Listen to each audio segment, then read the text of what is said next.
President Trump has endorsed a congressional effort to overhaul the country's prison system. The First Step Act would reduce criminal penalties, expand early release for convicted felons, and increase funding for anti-recidivism efforts. This bill is being supported by a wide coalition: Jared Kushner, the ACLU, the Fraternal Order of Police. What to think of this? We call one of the people we trust most on this question Bernie Kerik. He's a former New York police commissioner, also the author of the book From Jailer to Jailed: My Journey from Correction and Police Commissioner to Inmate. So he has seen both sides, and he joins us tonight. Bernie Kerik, thanks a lot for coming on. Thanks, Tucker. So address the concerns of people like me who think that there are probably a lot of people who go to prison for longer than they need to go, and it doesn't help any of us when that happens, but are also worried about opening the gates and putting a lot of dangerous people back on the street. Well, I think there's two things. Bad people who do bad things, they belong in prison. Some need to be there longer than most, or longer than many. And the system deals with that. But what you can't do, Tucker, is you can't put people in prison and expect them to be there.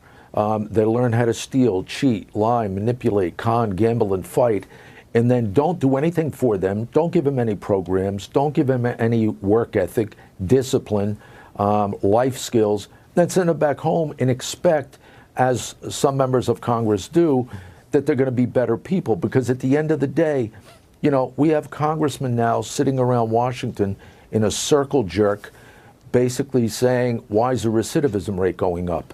Well, the recidivism rate's going up because you're not doing anything for the people in the system. This incentivizes good behavior. It gives them programs they need to be better citizens when they go out on the street. And it reduces the recidivism because they don't have to revert to crime and go back. You know, and not to mention, you have 2.5 million kids in the country right now without fathers, without parents. Yeah, right. You know, that's another thing. The bill also brings parents and their kids closer together with the 500-mile rule. The bill is the best thing that's happened in criminal justice in probably 2 decades. And you have a couple senators out there that are opposing it.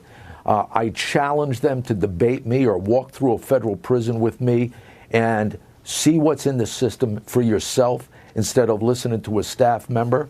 And I'd really urge them, and I'd urge everybody watching, if you've been in the system or know somebody in the system and know what they've been through, call your senators and tell them get this thing done, because Mitch McConnell has the votes.